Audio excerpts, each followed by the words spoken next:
Hey there, two-wheeled friends, Zack here with RevZilla, and welcome to another episode of Daily Rider, where we learn about motorcycles as we ride.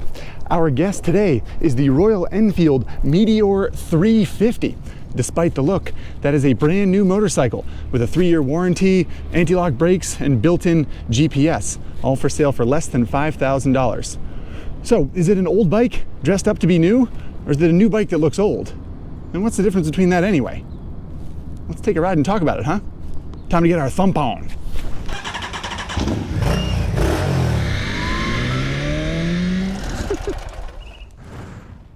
Okie everybody. Before we get going here, a friendly reminder that this episode of Daily Rider is brought to you by Michelin.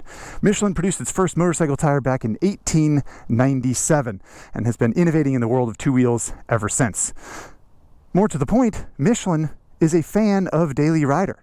So the next time you need tires for your dirt bike, your street bike, your scooter, whatever it is, click on the link in the description of this video, shop Michelin products, and you too will be supporting Daily Rider.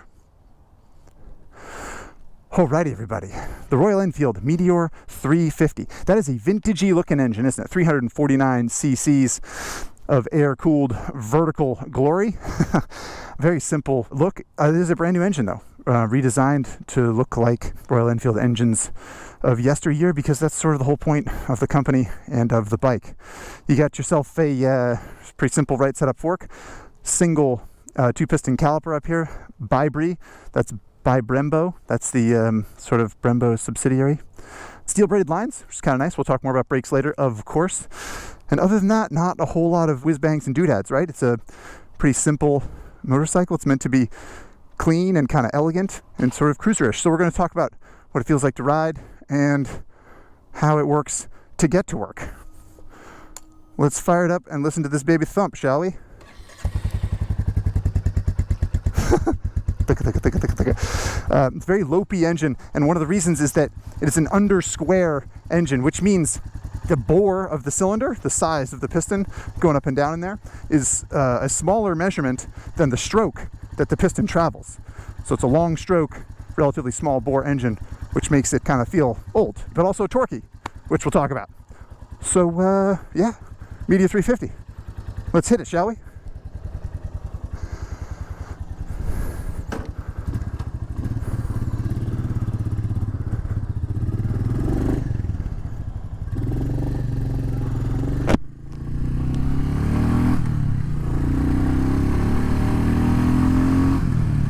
All right, let's talk about some specs, shall we? Knock that stuff out. Less than $5,000 MSRP for this bike, like I said, $4,750 for this particular model. There are a few different tiers in the Meteor lineup. You can get one that I think is a little cheaper and one that's a little more expensive, with two-tone paint, the more expensive one. But very basically, yeah, $4,800 bike, which is fairly affordable. I think we can agree. That 349cc engine we just took a look at makes about 20 horsepower and about 20 foot-pounds of torque. You know, the torque number matching the horsepower number is not something you usually see in motorcycle engines, but that's what you get with that under square measurement, which is kind of cool. Despite being a 20 horsepower bike, it costs less than $5,000. The Meteor 350 weighed in at 420 pounds on the Daily Rider scales, which puts it around the weight of a Triumph Street Triple, or a little bit less than a Yamaha MT-09, something like that. So much bigger bikes, right? And higher performance bikes weigh about the same. 420 pounds for this bike with 3.96 gallons of gas in the tank. Go, Tesla. Go. So, point being, it is a sort of, yeah, it's kind of a hefty bike for one that is ostensibly diminutive and good for new and returning riders, if you will. We'll talk more about that later. But while we're at this red light for now, I can mention the 30.1 inch seat height, which is very low. It is a little bit girthy in the middle. It's got a wide seat, but it is extremely approachable, especially for someone who's 6 feet or taller, as I am. So the bottom line, not a ton of horsepower, not a ton of base price, and a little more weight than you might expect, but also still very, very approachable. On the topic of being more than 6 feet tall, I'm at 6'2". I got a lot of questions from people on the social media about whether or not the Meteor would fit them, being 6'2", being 6'4", something like that. It's really comfortable. It doesn't do the things that cruisers do that really annoy me, where it just puts all your weight on your tailbone. Your feet are sort of underneath you, but it's got a cruiser feel without being too extreme, in my opinion.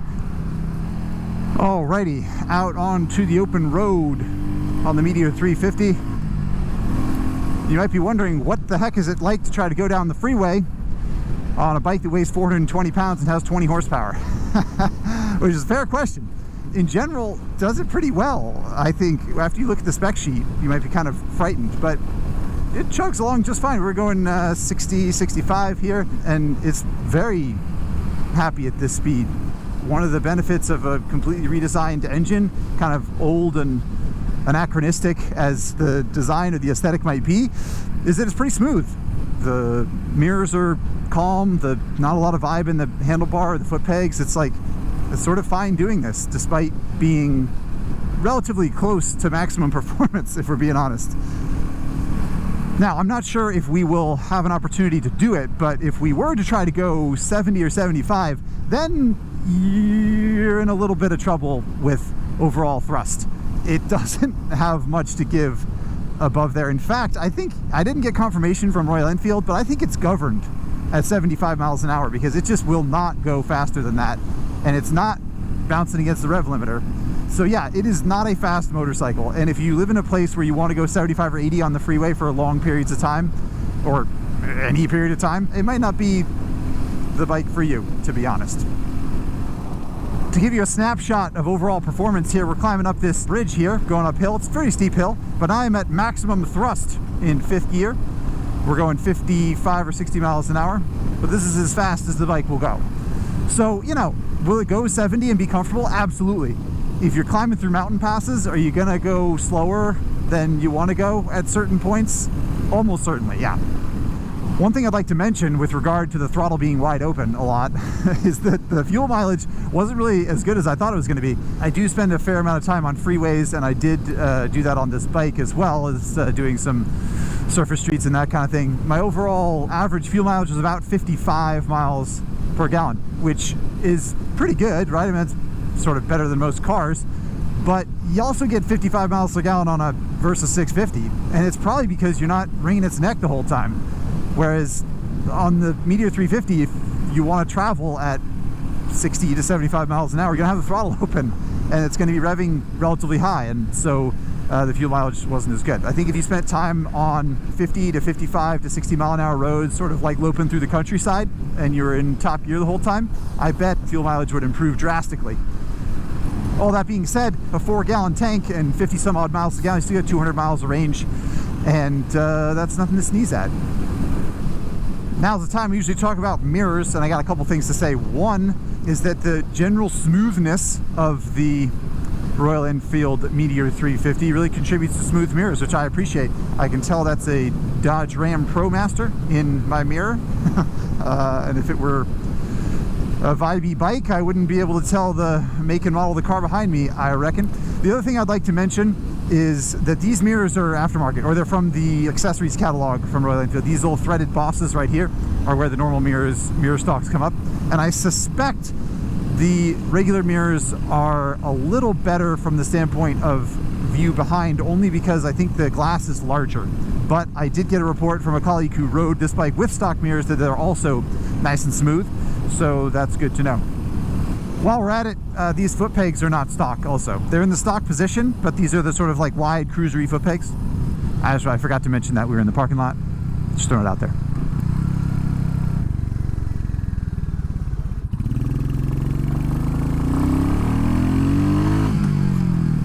Okie dokie, into the neighborhood where the Royal Enfield Meteor 350 I think is quite a pleasant little bike to ride. First stop sign challenge here. See if we can do stop, feet down.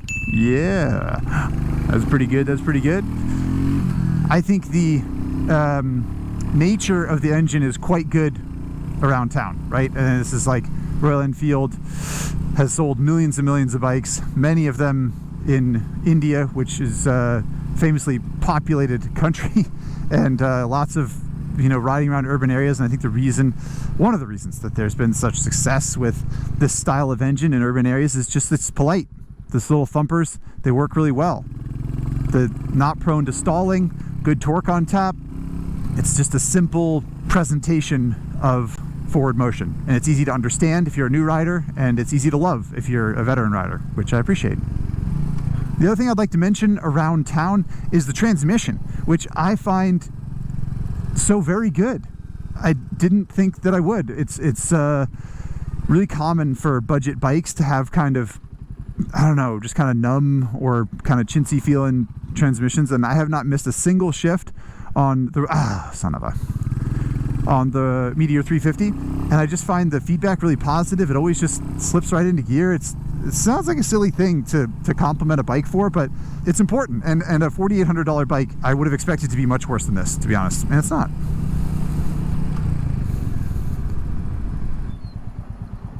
All right, this stoplight usually takes kind of a while, doesn't it? We talk about the dash, not much to talk about. You got a clock there, you got a gear position indicator, fuel gauge of those bars that go up around the top there, and then a speedo.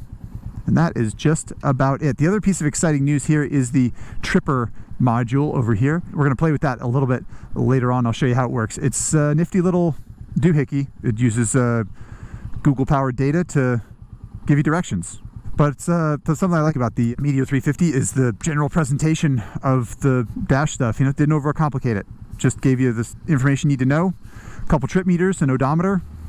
It's basically just look down the road. Enjoy the ride, All right. Off we go. Maximum thrust.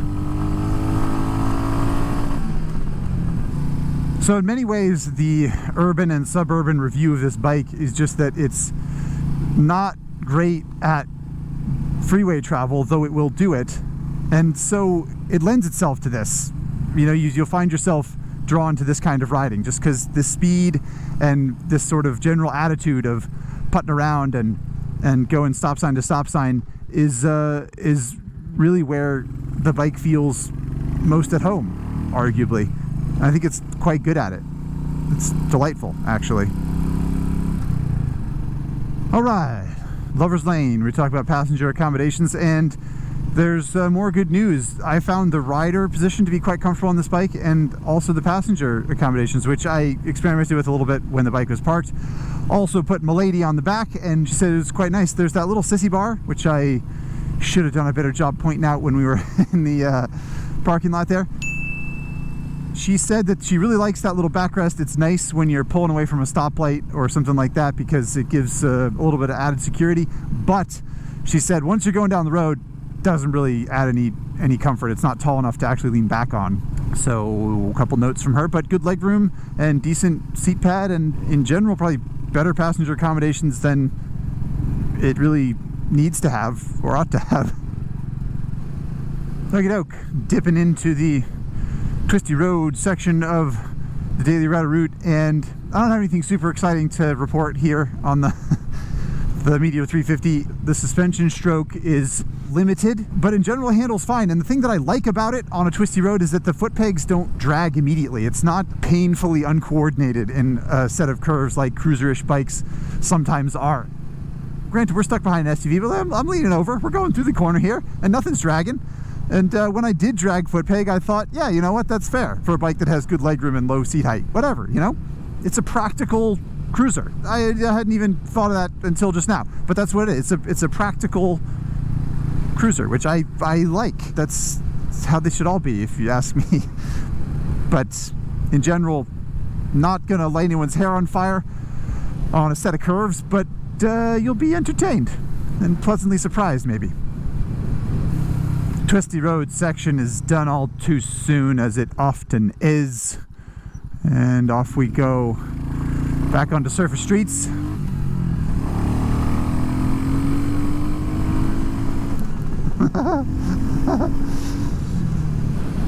Red coming down this hill. This light is always red when we get to it by a gash, so we can talk about brakes. And if you just use the front brake, which is common, in motorcycling. I think people get used to only using the front brake, frankly. You'll find that it's a little bit weak, if we're honest. The reason for that is, despite having braided lines, one of the reasons is that it's a heavy bike, right? 420 pounds.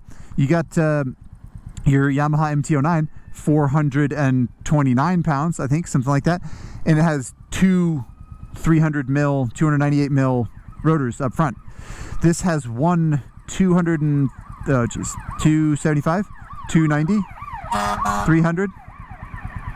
300. We'll put it on screen again, the actual size of the front brake rotor. The point is, it's relatively small, and there's only one of them, and the bike weighs a significant amount.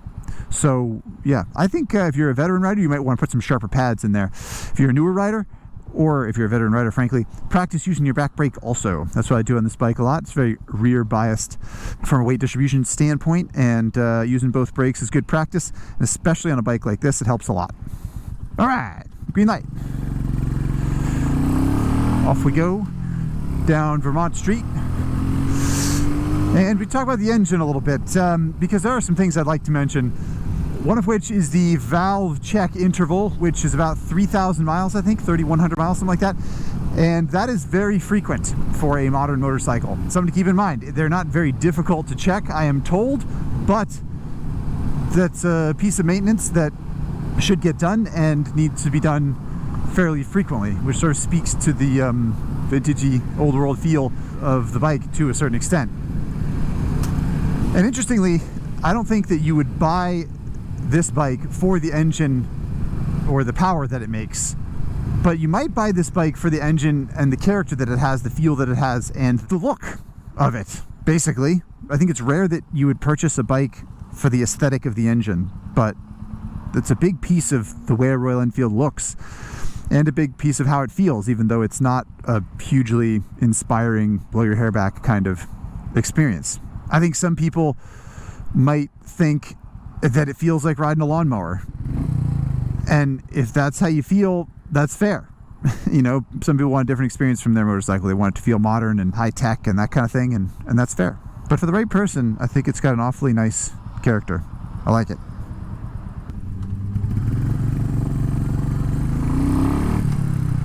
Okie doke. Now that I have magically switched on the tripper device here, we can talk a little bit about that because I think it's kind of cool. As you can see, try and get a little closer. Can you see a little better? It basically just shows you what you need to do next. It doesn't show you what street you need to turn on. It doesn't show a map. It doesn't show a lot of things. It just says in 8/10 of a mile I need to turn left. That's all I need to know, and that I'm 3.3 miles away from my destination. That's basically it. There's not a whole lot more to it, but I find it to be a really nifty tool for navigation, especially around an area that you, the rider, might be familiar with already. That's what I think it's best for. I think if you're really unfamiliar with where you are, if you're in a foreign city or something like that, you might find that this wasn't enough information. But navigating around Los Angeles, for example, sometimes it's a big city and I'm a little bit lost, and this basically will get you where you need to go. If you miss the turn, it recalculates and tells you where you need to go instead. And I think it's, in some ways, a really underrated style of navigation, because as motorcyclists, sometimes that's all we need, right? We don't need another visual distraction. We don't need to pixel screw everything to the cutting edge. We just need a little help, basically. As you can see, as we get closer to the turn, the arrow turns from yellow to red, and then it tells me what I need to do next after I take this turn. But of course, I'm not going to take this turn because the tripper module is giving us directions the quickest way to the office. But we got to take our shortcut and stuff. You know the drill.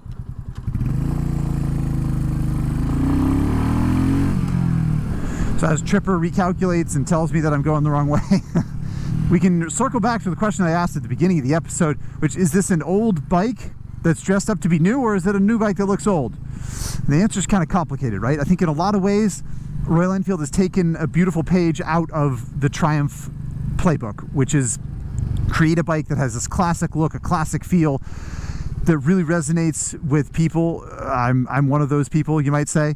But make it modern, add some modern touches, have it be easy to use, and you know, have a navigation module, for example. It comes standard with a center stand. I don't know. It's like, it's nice stuff. However, you gotta adjust the valves every 3,000 miles. So in some ways, it's and the front brake's not very good. So in some ways, it is an old bike that has dressed up to look new. But mostly it's vice versa. I like it. I think it's a sort of modern feeling bike with a classic look. All right, dirt road shortcut time. And no need to shut off traction control. I actually don't know if it has traction control. I don't think it does. Does it? It doesn't have enough horsepower to spin the tire. That's one thing it doesn't have. It does have ABS, which we can experiment with here. It's a little conservative. You know, it's not off-road ABS or anything. But this kind of surface is one that Royal Enfields as a brand and as a genus of motorcycles will be very familiar with. This is not unlike roads in India or Southeast Asia where they've sold so many of these bikes. Oh, there's no jump anymore. We got some jump trolls keep coming out and stealing my jump. This bike wouldn't have jumped very well anyway, so I'm not that worried about it. The point is, it'll absolutely trundle down a dirt road. Don't you think that it doesn't have that DNA in it? Even though that's not really what it's for, if we're being perfectly honest. And speaking very much of not what it's for, let's see if we can get a wheelie out of this sucker, eh? I don't think that's good. We're gonna need passenger pegs, I think. And oops, sorry, this guy's trying to turn. Sorry, my bad, buddy. Probably gonna need first gear, passenger pegs. Let's give it a try, shall we? Woo, look at us go! Yeah. Oh, Meteor 350 wheelie. Wow, I underestimated it. That was a pretty burly wheelie. Do not try that at home. Do not pass go. Do not go directly to jail, whatever the saying is. But that is a daily rider pro tip, though. If the bike won't wheelie, try the passenger pegs. in a closed environment, obviously. Professional rider, closed course, that sort of thing. Okie doke, last test. Can you back it in? There's no slipper clutch as far as I know, so we can clutch dump here.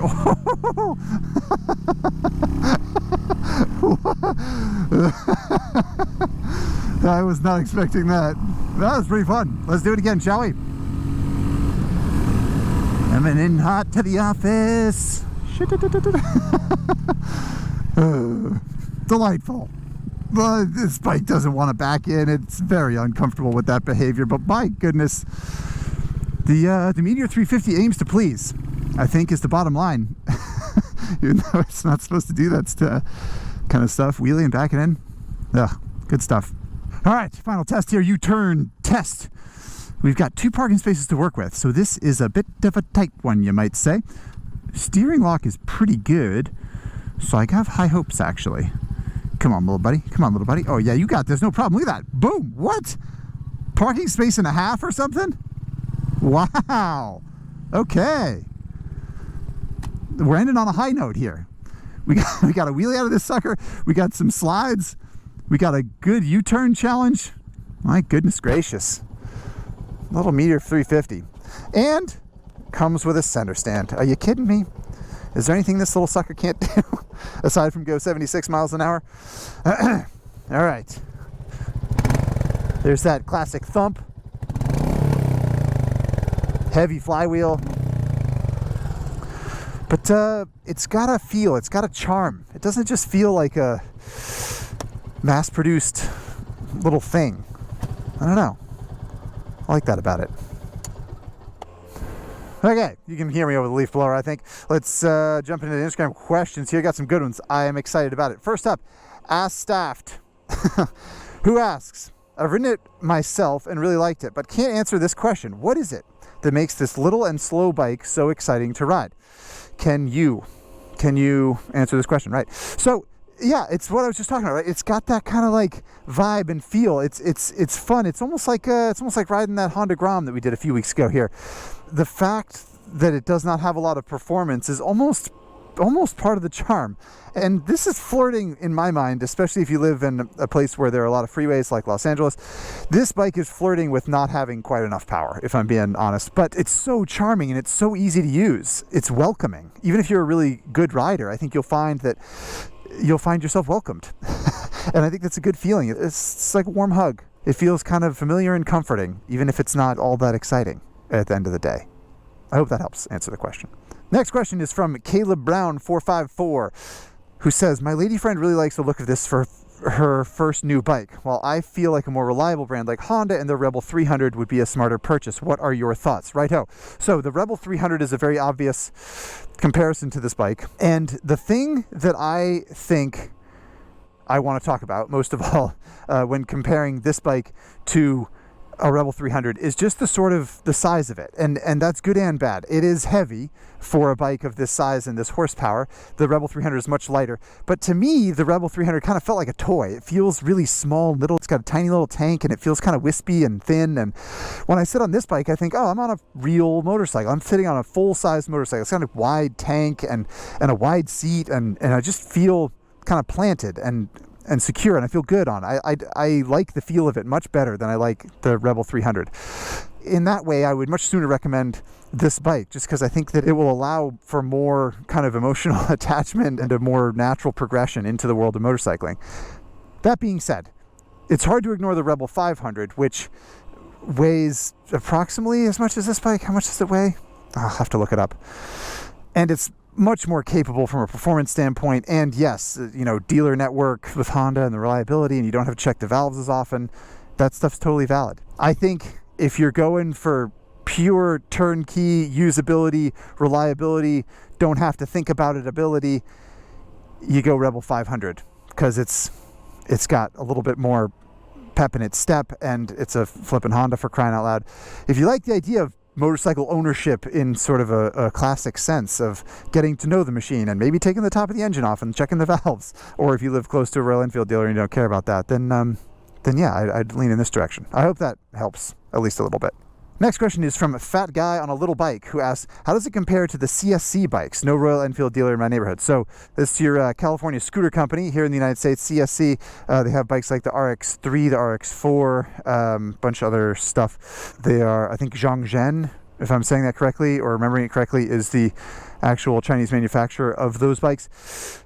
My comparison, the reason I saved this question is that I think, as I've said a bunch of times, but I'll reiterate here, I like the feel of this bike. It feels high quality. It feels a little bit antiquated, yes, but it has a sort of charm and it has nice detailing here and there that I really appreciate. And when I ride a CSC, I often find that it just feels like it was put together with the quickest and the cheapest possible way, and it doesn't charm me the way that this bike does. I would prefer to have a Royal Enfield than a CSC, personally, but I understand that you're not near dealers. So that's a struggle, and maybe this question's not helping you.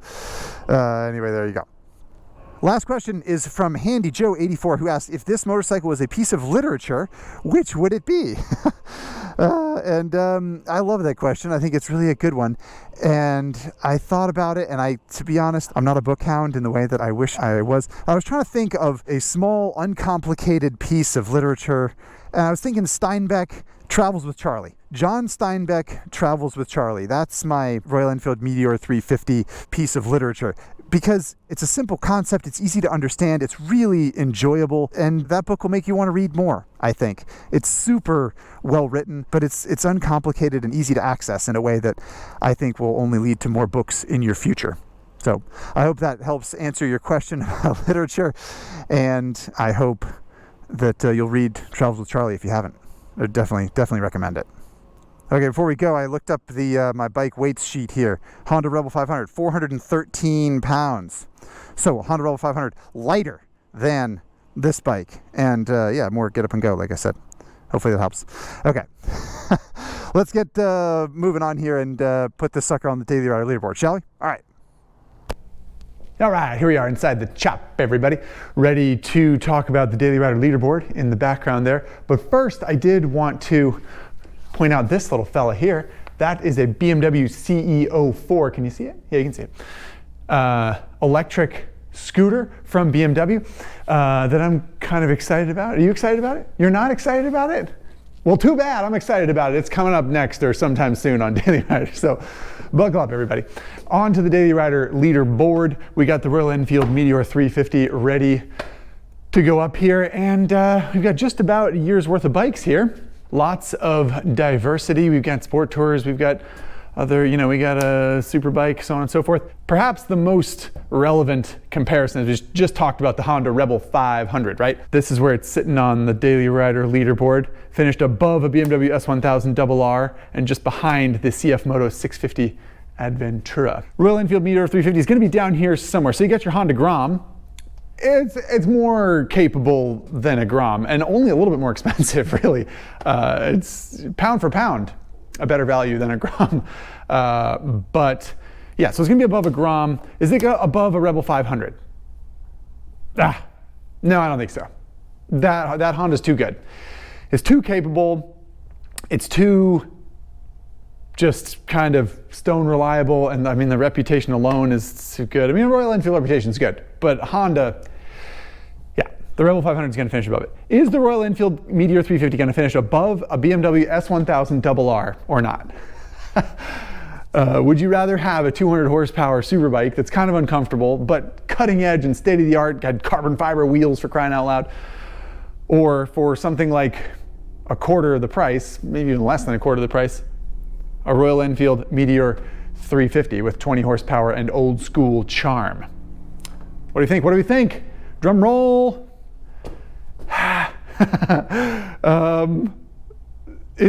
I would be more likely to recommend this bike to a lot of people, that's for sure.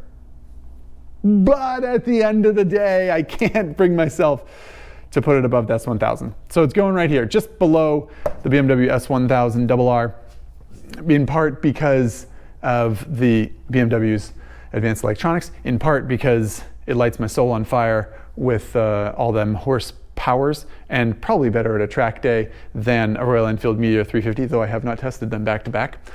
It might not seem like a very good finish. I almost gave the Meteor 350 a little heart, just like the Honda Grom got, which is a little denotation of bikes that we love, because it is so charming. It really is good. But no heart, sorry. It's not quite good enough. But still, had fun on that bike. I hope you got the information you needed. Thank you for the Instagram questions. Look forward to the polar opposite motorcycle coming at you soon, that futuristic BMW scooter. In the meantime, please ride safe. Hope you learned something. Hope you had fun. See you next time. Whew. The stops are getting pretty good, I gotta say. And part of that's probably the sort of low center of gravity, low seat, it's just a low bike. And it's very low.